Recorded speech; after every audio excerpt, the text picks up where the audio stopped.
오늘 우리가 함께 나눌 하나님의 말씀은 사무엘하 11장 1절과 27절 두 절의 말씀 우리가 함께 나누겠습니다. 사무엘하 11장 1절과 27절입니다. 우리 한 음성으로 같이 읽겠습니다. 시작. 해가 돌아와 왕들의 출전할 때가 되매 다윗이 요압과 그에게 있는 그의 부하들과 온 이스라엘 군대를 보내니 그들이 암몬 자손을 멸하고 랍바를 에워쌌고 다윗은 예루살렘에 그대로 있더라. 그 장례를 마침에 다윗이 사람을 보내 그를 왕궁으로 데려오니 그가 그의 아내가 되어 그에게 아들을 낳으니라. 다윗이 행한 그 일이 여호와 보시기에 악하였더라. 아멘. 저는 이 말씀을 가지고 사무엘하 11장의 말씀을 가지고 꼬리에 꼬리를 무는 죄의 집요함이라는 제목으로 함께 은혜의 말씀을 나누도록 하겠습니다. 말씀 가운데 하나님의 크신 은혜가 여러분 가운데 넘치기를 주님의 이름으로 축원드립니다. 여러분들이 아는 톨스토이의 단편집 중에 마귀와 빵 한 조각이란 글의 내용이 있습니다. 이른 새벽부터 밭에 나가 열심히 일하는 한 농부가 있었습니다. 이 농부가 어느 날 쟁기질을 하던 중에 배가 고프기 시작해서 평상 습관대로 나무 밑에 놓은 그 빵 조각을 먹으러 나무 밑으로 갔습니다. 그런데 있어야 될 그 빵이 그 자리에 없는 거예요. 얼마나 당황스러웠겠습니까? 그러나 이 농부는 빵이 없어진 것에 대해서 이렇게 얘기합니다. 오늘 내가 하루 굶는다고 죽게 하겠어. 나보다 더 급한 사람이 있고 필요한 사람이 가져갔을 거야. 아마 그 사람이라도 잘 먹으면 됐지 뭐 하고 그렇게 답변을 합니다. 사실 그 빵을 훔친 것은 마귀였습니다. 착하고 성실한 이 농부에게 죄를 짓게 만들려고 빵을 훔쳐간 것입니다. 그러나 이 마귀가 기대한 대로 이 농부가 자신의 빵이 없어진 걸 보고 그 훔쳐간 사람에게 실컷 욕하고 악담을 퍼붓기를 기대했는데 그러기는커녕 오히려 농부가 그 사람을 축복하고 그 사람이라도 잘 먹었으면 좋겠다라고 그렇게 얘기한 것입니다. 마귀는 이 빵을 훔치는 것으로는 안 되겠다 싶어서 이 농부의 농사가 아주 잘 되도록 풍년이 되도록 이제는 도와줬습니다. 이 마귀가 지혜 많은 하인으로 변장해서 이 농부에게 여러 가지 조언도 하고 그래서 가뭄이 들거나 홍수가 나도 다른 사람은 잘 안 돼도 이 농부만큼은 풍년이 들도록 만들었던 이야기입니다. 이 곡식이 남아 돌자 이 하인으로 변장한 이 마귀가 이 농부에게 속삭입니다. 그것을 술을 만들어서 친구들과 실컷 먹으면서 즐기라고 그렇게 속삭인 것입니다. 그래서 이 농부는 풍년도 됐고 그 풍년 낸 그 곡식으로 술을 만들어서 친구들을 불러서 질펀하게 술을 마시기 시작합니다. 마침내 이 농부가 아주 술에 잔뜩 취하기 시작하니까 이 내면에 더러운 죄악들이 나오기 시작하는 것입니다. 그래서 이 마귀 대장이 이 부하 마귀에게 어떻게 이렇게 농부를 타락시켰냐고 칭찬하는 이야기가 나옵니다. 그때 이 부하 마귀가 이렇게 대장 마귀한테 이렇게 대답했다고 합니다. 제가 한 일이라고는 그냥 농부가 되는 것보다 조금 더 필요한 것보다 조금 더 잘 되도록 도와준 것밖에 없어요 라고 하는 이야기가 이 톨스토이의 마귀와 빵 한 조각이라는 이 내용 중에 있는 것입니다. 저와 여러분들 모든 사람들은 누구나 다 잘 돼서 행복하기를 다 바라죠. 그런데 참으로 아이러니한 것은 잘 되고 잘 나갈 때 이 풍성할 때가 위험한 때라고 하는 것이죠. 어렵고 힘든 시기를 보낼 때는 하나님을 우리가 찾습니다. 내 인생에 막힌 문제들 해결해 달라고 우리는 갈급한 심령으로 주님 앞에 엎드려서 기도를 합니다. 그래서 어느 날 하나님께서 내 인생에 막혔던 그 문제들을 하나님께서 풀어주시고 또 내 인생이 잘 되기 시작하면은 우리가 받은 은혜를 참 감사하고 잘 유지하고 또한 그 감사하는 마음을 지켜달라고 우리가 기도하는 게 맞는데 많은 경우 그렇지 못하다는 것입니다. 그때부터 기도 시간이 줄어들기 시작합니다. 일이 잘 되면은 마치 내가 잘나서 된 것처럼 그런 자만심들이 생기기 시작합니다. 그래서 하나님 외에 의지할 것들이 생기기 시작하는 것이죠. 그래서 사람들은 흔히 이런 얘기를 합니다. 사람이 시간 많고 돈 많을 때 뭐밖에 생각 안 난다고요? 죄밖에 생각 안 난다라고. 아마 여러분들도 그런 말을 들어보셨을 것입니다. 그렇게 보면은 정말 우리 인생 가운데 힘들고 어려울 때 기도 외에 다른 방법이 내게 없을 때가 어떻게 보면은 은혜일 때가 있다는 생각을 갖게 됩니다. 여러분 기억하시길 바랍니다. 하나님 외에 내가 의지할 것이 있을 때가 내 신앙의 위험한 때라고 하는 것을 여러분 기억하십시오. 오늘 말씀의 다윗이 좋은 샘플입니다. 우리가 지난주 나눈 말씀 가운데 사무엘하 5장 10절에 만군의 여호와 하나님 여호와께서 함께 계시니 다윗이 점점 강성하여 갔다라고 얘기했습니다. 다윗이 인생 가운데 하나님이 함께 하시기 때문에 인생에 점점 더 날이 갈수록 더욱더 강성해진다라고 말씀하고 있습니다. 그리고 다윗의 명성은 점점 더 높아지는 것을 보게 됩니다. 그리고 사무엘하 8장 6절 상반절에는 다윗이 어디로 가든지 여호와께서 이기게 하셨다라고 말씀하고 있습니다. 다윗이 가는 곳곳마다 모든 전쟁 가운데 하나님께서 이기게 하셨다는 것입니다. 이 얼마나 큰 축복입니까? 가는 곳곳마다 다윗으로 하여금 이기게 하시고 다윗의 인생 가운데 점점 더 부흥하고 점점 더 형통하고 그의 나라는 점점 더 강대해져가는 이 축복 얼마나 큰 축복이겠습니까? 사랑하는 성도 여러분, 여러분의 인생 가운데서도 여러분의 인생이 점점 더 형통해지며 어디를 가든지 하나님의 복이 흘러 넘쳐서 많은 사람들 가운데 축복의 통로로 살아가는 인생이 되기를 주님의 이름으로 축원드립니다. 이처럼 다윗이 하나님의 복을 계속해서 받은 이유는 다윗이 날마다 하나님과 소통하며 하나님과 교제하며 중요한 일을 할 때마다 먼저 하나님께 물어볼 때, 바로 이럴 때 다윗의 인생이 복을 받고 축복된 인생을 산 것입니다. 다윗이 하나님과 아주 친밀한 교제를 계속해서 살았다라면 아마 하나님께서는 더한 축복도 이 다윗의 집안 가운데 아마 하나님께서 부어주셨을 것입니다. 그런데요, 이 사무엘하 11장에 들어오면서 분위기가 완전히 180도 변해가는 것을 보게 됩니다.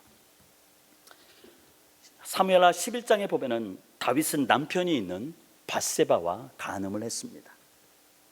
그리고 그 죄를 은폐하려고 결국은 남편인 우리아를 죽게 만들었습니다.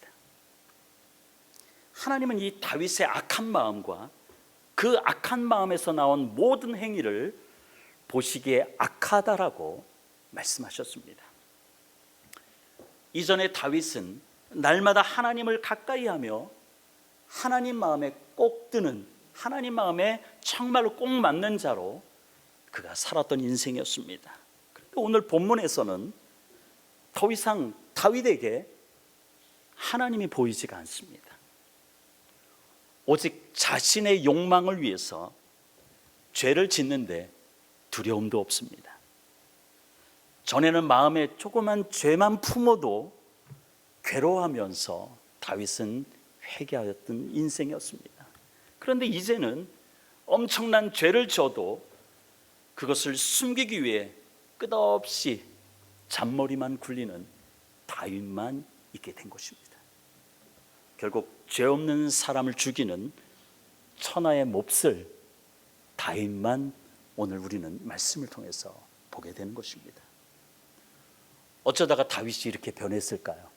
어디를 가든지 하나님께서 이기게 하시고 그의 인생이 점점점 더 형통하고 강성해졌는데 어쩌다가 이렇게 다윗이 이렇게 몹쓸 인간, 천하에 정말로 죄 받아도 조금도 아쉬울 것 없는 바로 이런 다윗의 인생이 되었을까요? 오늘 읽은 1절의 말씀이 그 단서를 우리에게 제공해 줍니다. 1절에 보니까 그 해가 돌아와 왕들이 출전할 때가 되매 다윗이 요압과 그에게 있는 그의 부하들과 온 이스라엘 군대를 보내니 그들이 암몬 자손을 멸하고 라빠를 에워쌌고 다윗은 예루살렘에 그대로 있더라. 지금 암몬과의 전쟁이 여러분이 지난 시간 생명의 삶을 큐티하면서 사무엘하 10장에 보면은 거기서 일어난 일로 인해서 암몬과 전쟁이 일어났습니다. 근데 아직 마무리가 되지 않았습니다. 그래서 오늘 1절에 보니까 그 해가 돌아와 라고 하는데 이것은 그 해가 돌아왔기 때문에 잠시 쉬었던 전쟁이 다시 시작되었다는 것을 이야기합니다. 이 그 해가 돌아왔다라는 이 해석된 이 단어의 의미를 다른 성경 번역서를 보면은 그 다음 해 봄이라는 어떤 그런 의미가 있습니다. 여러분, 고대 전쟁은 지금처럼 지금 러시아나 우크라이나 그 간의 전쟁처럼 쉴 날 없이 매일매일 그렇게 일어나는 전쟁이 아니라 고대 전쟁은 농사를 지을 때는 서로 협상하고 야 우리 좀 쉬자, 농사를 져야 되니까 하고 그런 휴전을 하고 했던 것을 보게 됩니다. 이제 비가 오지 않는 봄이 되었기 때문에 이제 다시 쉬었던 그 전쟁을 시작할 때가 되었다는 것입니다. 그런데 군사들이 전쟁에 싸우러 나갈 때 다윗은 출전하지 않고 예루살렘에 그대로 있다는 점이 바로 그것을 성경은 강조하고 있습니다. 물론 다윗의 나라가 강성해졌습니다. 이제는 대적할 나라가 거의 없습니다. 그렇기 때문에 나라가 강성했기 때문에 왕이 그냥 굳이 나가서 싸울 필요가 없을 정도로 강성해진 것이죠. 그런데 이 다윗은 전쟁에 나가지 않고 그들의 왕 그대로 왕궁에 남았다는 것을 성경이 강조하는 것은 결국은 다윗의 죄가 어떻게 시작되었는지를 우리에게 사인으로 보여주는 것입니다. 다윗이 죄 지은 것은 어려울 때 생긴 것이 아닙니다. 나라가 강성해지고 평온할 때였다는 것입니다. 즉 다윗의 인생이 꼬여서 뒤죽박죽되고 다윗의 그 가족들이 앞으로 피비린내 나는 살인과 그 반역의 원인을 제공한 이 다윗의 죄는 결국은 평온할 때, 그래서 나태함에 빠졌을 때 시작되었다는 것을 성경은 우리에게 말해주고 있는 것입니다. 결국은 다윗의 죄가 시작된 것은 그의 나태함 때문에 하나님이 부르시고 기름 부어주신 그 사명을 잃어버렸다는 것입니다. 바로 이러한 때 다윗이 죄짓기 시작했다는 것입니다. 온 이스라엘이 전쟁에 나간 뒤 다윗은 예루살렘에서 무료한 시간을 보내고 있습니다. 2절 말씀에 보니까 하루는 낮잠을 자고 나서 해가 저물 무렵 저녁에 왕궁 옥상을 거닐다가 한 여인이 목욕하는 모습을 다윗이 봤습니다. 다윗이 여자가 목욕하는 것을 본 것은 어쩌면 계획된 일도 아닐 것입니다. 그냥 지나가다가 전혀 생각지도 못하게 여자가 목욕하는 것을 보게 된 것이죠. 또 여자 역시 다윗을 유혹하기 위해서 목욕한 것도 아닙니다. 다윗이 이처럼 생각지도 못한 그 못 볼 것을 보았어도 주여 내가 시험에 들지 않게 해달라고, 그래서 엉뚱한 생각을 갖지 않고 그 자리를 빨리 피했다라면 다윗에게는 아무런 죄가 일어나지도 범죄하지도 않았을 것입니다. 그래도 다윗이 이 성경을 계속해서 읽다 보면 어떻게 행동하는지 아십니까? 신하들에게 지시를 하는 거예요.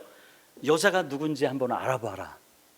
그리고 신하들이 알아보니까 이 여자는 남편이 있는 여자고, 또 그 남편은 아주 충신인 우리아의, 그래서 지금 전쟁 가운데 있는 그의 아내다라고 이야기를 합니다. 다윗은 모든 전쟁에서 승리하였습니다. 사람이 하는 일이 잘 되면은 대부분은 우리가 마음 관리를 잘못하면은 자만심이 빠지는 거죠. 내가 하고자 하는 모든 것들이 잘 되어 간다라면은 사람은 자만심에 빠질 수밖에 없는 존재입니다. 자만심이 생기면요, 근데요, 이 죄 문제에 대해서 둔감하기 시작하는 것입니다. 그래서 마귀는 자만심이 강한 사람을 아주 좋아합니다. 왜냐하면은 이 자만심이 강한 사람에게 다윗이, 이 마귀가 이게 달라붙어서 이런 작은 죄는 별거 아니야, 누구나 다 하는 거야 라고 그렇게 꼬시고 결국은 그 죄에 범하게 된다는 것이죠. 아무런 그 감각 없이 작은 죄라도 그렇게 쉽게 넘어가는 사람이 자만심이 강한 사람이라는 것이죠. 이처럼 다윗은 나태함에 빠졌습니다. 그리고 지금까지 가는 곳마다 승리했기 때문에 자만심이 아주 가득했습니다. 바로 이처럼 나태함과 자만심으로 시작된 다윗의 욕망은 죄를 짓는데 멈추지 않습니다. 아무런 거리낌도 없습니다. 나태함으로 자신의 사명을 잊어버렸고요, 자만심으로 왕으로서 자신이 있어야 될 자리에 있지 않은 이 다윗은 영적으로 무너지기 시작한 것입니다. 다윗이 신하들에게 여인이 누구인지 알아보라 할 때 그 알아본 신하들은 3절에 이렇게 다윗에게 보고합니다. 다윗이 사람을 보내 그 여인을 알아보게 하였더니 그가 가로되 그는 엘리암의 딸이요 햇사람 우리아의 아내 밧세바가 아니니까라고 기록하고 있습니다. 이 아니니까라고 하는 이 말의 의미는 어떤 거냐면은 이 여인은 왕이라도 손을 대서는 안 되는 그런 여자입니다 라는 의미가 포함되어 있는 것이죠. 그러나 이 다윗은 이미 영적으로 무너졌습니다. 죄에 대해서 무감각해졌습니다. 하나님을 두려워하는 마음조차 없는 이 다윗은 신하들에게 대놓고 데려오라고 명령을 했고요, 결국은 밧세바와 간음하게 된 것입니다. 그리고 밧세바는 임신을 하게 됩니다. 다윗이 영적으로 깨어 있었다라면 아마 감출 수 없는 그 범죄 사실에 멈추어 서서 자신의 죄를 고백하고 회개하면 더 큰 일이 벌어지지 않았을 것입니다. 그런데 여러분 보세요. 성경을 보면은 다윗은 자신의 그 죄를 감추기 위해서 아주 비열하고 무서울 정도로 그 죄를 멈추지 않는 것을 보게 됩니다. 사람이 어떤 급한 일이 이렇게 일어나면은 일단 급한 일부터 우리가 우선 끄자고 하는 그런 사람들의 심리가 있잖아요. 바로 다윗도 자신의 범한 죄에 대해서 이미 사실로 이렇게 사람들 앞에서 드러난 그 죄에 대해서 다윗은 급한 불부터 끄자고 하는 심정으로 다음 행동을 하게 되는 것을 우리가 보게 됩니다. 다윗에게 하나님께서는 탁월한 지혜를 주셨고요, 탁월한 전쟁의 전략을 주신 것을 우리가 보게 됩니다. 그래서 다윗은 그 다윗의 군대가 가는 곳곳마다 늘 승리했던 것을 우리는 보게 되죠. 지난 시간에도 우리가 화면에 그림으로 보여줬듯이 그 차지할 수 없는 여부스 족속의 그 성도, 하나님께서 주시는 탁월한 지혜로 다윗이 그 성을 정복했던 것을 우리가 함께 나눴습니다. 그런데요, 이 다윗은 하나님이 주신 그 탁월한 지혜, 그 전략을 가지고 악한 일을 하는데 사용하고 있습니다. 다윗은 자신의 악행을 은폐하기 위해서 두 단계의 방법을 사용하는 것을 보게 되는데요, 첫 번째 단계는 우리아를 급하게 불러들입니다. 이 밧세바가 임신했다는 소식을 듣고 첫 번째 단계로 그것을 감추기 위해서 남편 우리아를 급하게 전쟁에 있는데 전쟁 가운데 있는데 급하게 불러들이는 것을 보게 됩니다. 그리고 이 우리아에게 술과 음식을 풍성하게 주어서 집에 가서 네 아내랑 자라고 지금 이렇게 간절하게 바라는 것을 우리가 보게 됩니다. 이 우리아도 전쟁에 오랫동안 있어서 이 오랫동안 떨어져 있었던 그 아내를 얼마나 사랑스러운 아내를 보고 싶었겠습니까? 다윗이 목욕하는 아내를 그 밧세바를 볼 정도라면은 왕궁에서도 이 우리아의 집이 그다지 엎어지면 코 닿을 때 있지 않겠습니까? 그 정도로 마음만 먹으면 간단하게 아주 짧게 갔다 올 수 있는 그러한 거리였습니다. 그러나 성경은 이 우리아 장군은 병사들이 지금 전쟁에서 싸우는데 자기만 집에 갈 수 없다라고 거절을 하고 왕궁에서 자는 것을 보게 되죠. 속이 타는 사람은 누구일까요? 다윗이죠. 이 다윗의 마음이 얼마나 속이 타겠습니까? 가서 그냥 집에 가서 아내랑 자면 좋겠는데 가지 않으니까 얼마나 이 다윗이 속이 탔겠습니까? 만약 우리야 이 장수가 조금 덜 융통성이 있고 조금 덜 충성스러웠다라면은 아마 다윗의 이 계획은 먹혔을 것입니다.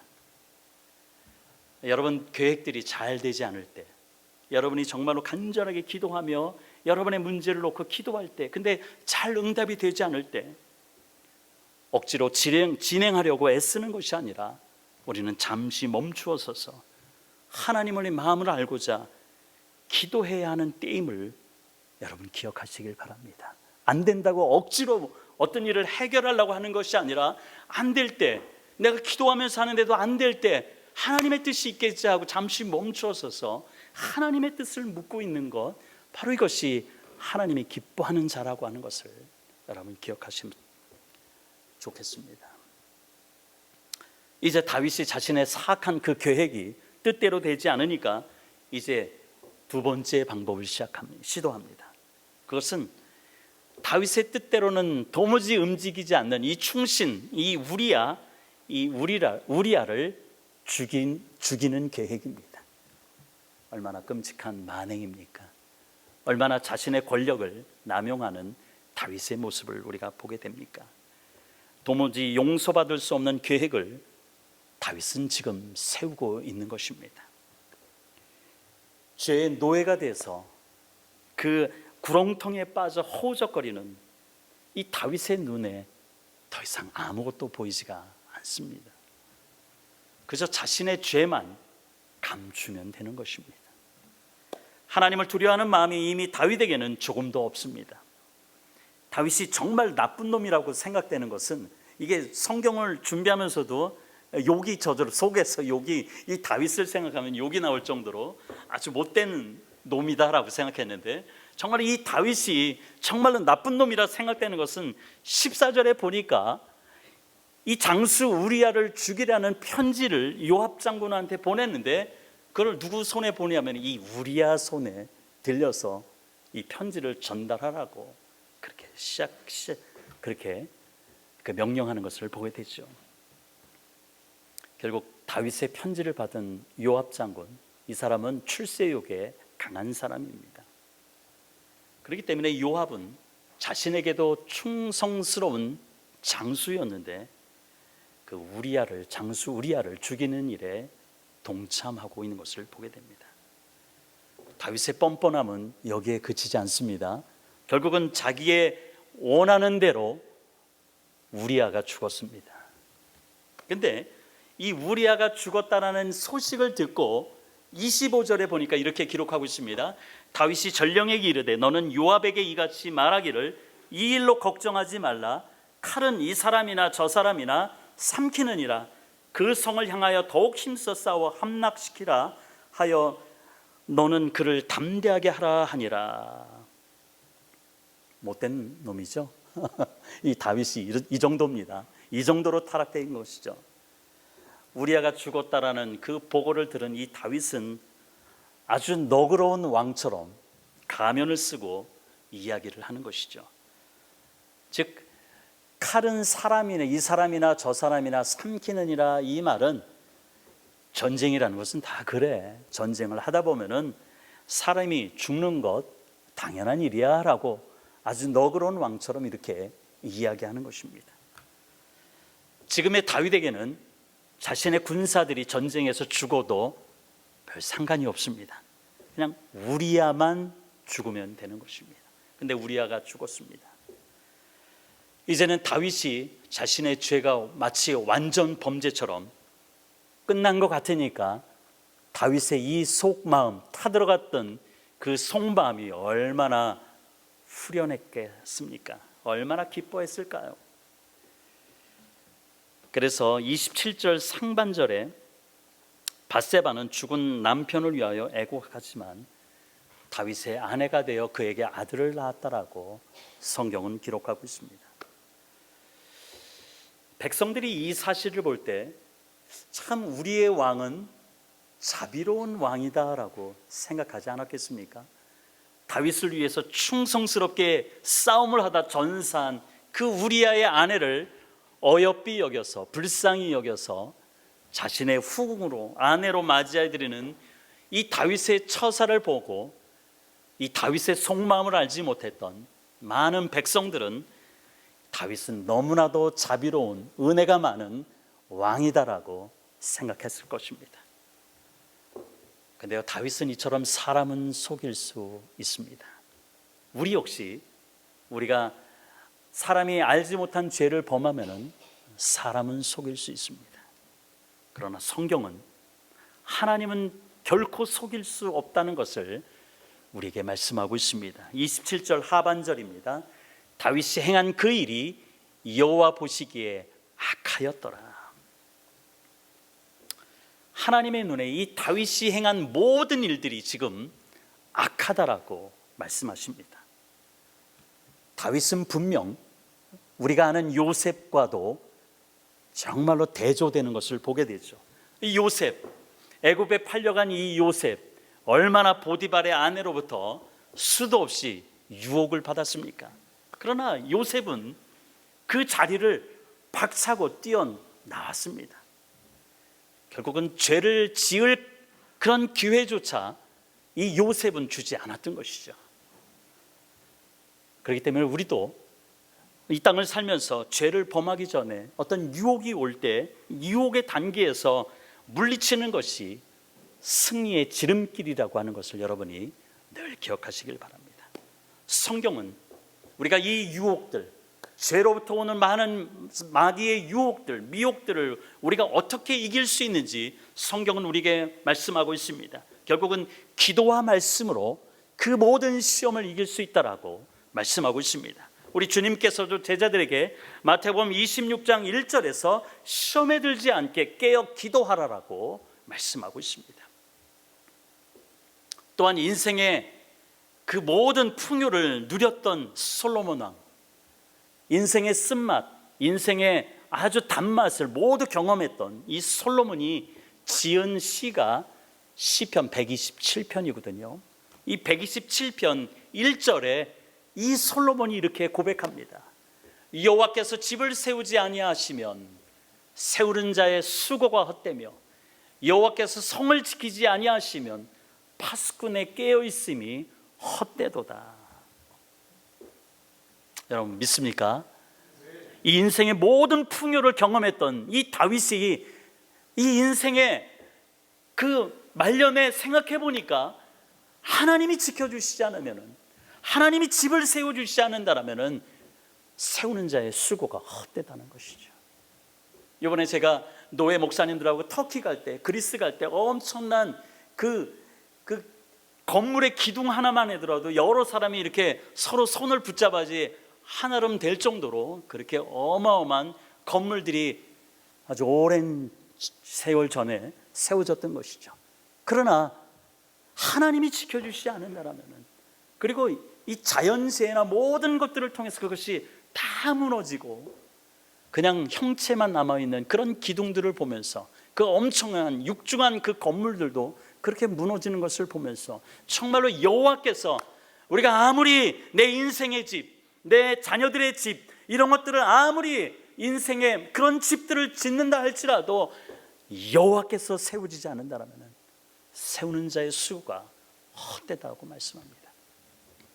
그리고 여호와께서 성을 지켜주시지 않는다라면 아무리 눈을 부릅뜨고 그 성을 지킨다 할지라도 파수꾼의 그 깨어있음이 헛되다라고 고백하고 있는 것을 우리가 보게 됩니다. 우리가 교회 안에서도 신앙생활 하다 보면 성도들이 마귀의 미혹에 빠져서 우리가 교회를 어렵게 만드는 일들이 많은 교회들 가운데 일어나는 것을 우리가 보게 됩니다. 그런데 우리 코로나 은혜 한인교회, 정말로 교회 안에 우리 성도들 가운데 마귀의 미혹에 빠져서 교회를 어렵게 만드는 일이 없도록 우리는 성도들을 위해서 날마다 우리는 기도의 탑을 쌓아야 될 것입니다. 시험에 빠지지 않도록 우리가 서로 경계해 주면서 우리가 살아갈 때 우리는 건강한 성도의 관계가 지속될 수 있는 것입니다. 그리고 교회는 건강하게 성장할 수 있는 것입니다. 하나님이 없는 인생, 희망이 없는 인생입니다. 그러나 하나님이 지켜주시고 세워주실 때 그 인생은 형통한 인생이 되는 것입니다. 이제 마지막 성경 구절을 읽고 말씀을 마치겠습니다. 시편 62편 1절과 2절입니다. 우리 한 음성으로 함께 읽겠습니다. 시작. 나의 영혼이 잠잠히 하나님만 바라며 나의 구원이 그에게서 나오는도다. 오직 그만이 나의 반석이시요 나의 구원이시요 나의 요새시니 내가 크게 흔들리지 아니하리로다. 아멘. 나의 영혼이 잠잠히 하나님만 바라는 그런 인생. 그래서 이 한 주간도 영적으로 나태함으로 인해서 하나님이 내게 주신 그 사명을 잃어버리고 살아가는 인생이 아니라 이 한 주간도 하나님만 바라보며 승리하시는 저와 여러분의 한 주간이 되시기를 주님의 이름으로 축원드립니다. 아멘. 우리 이 시간 함께 기도하겠습니다.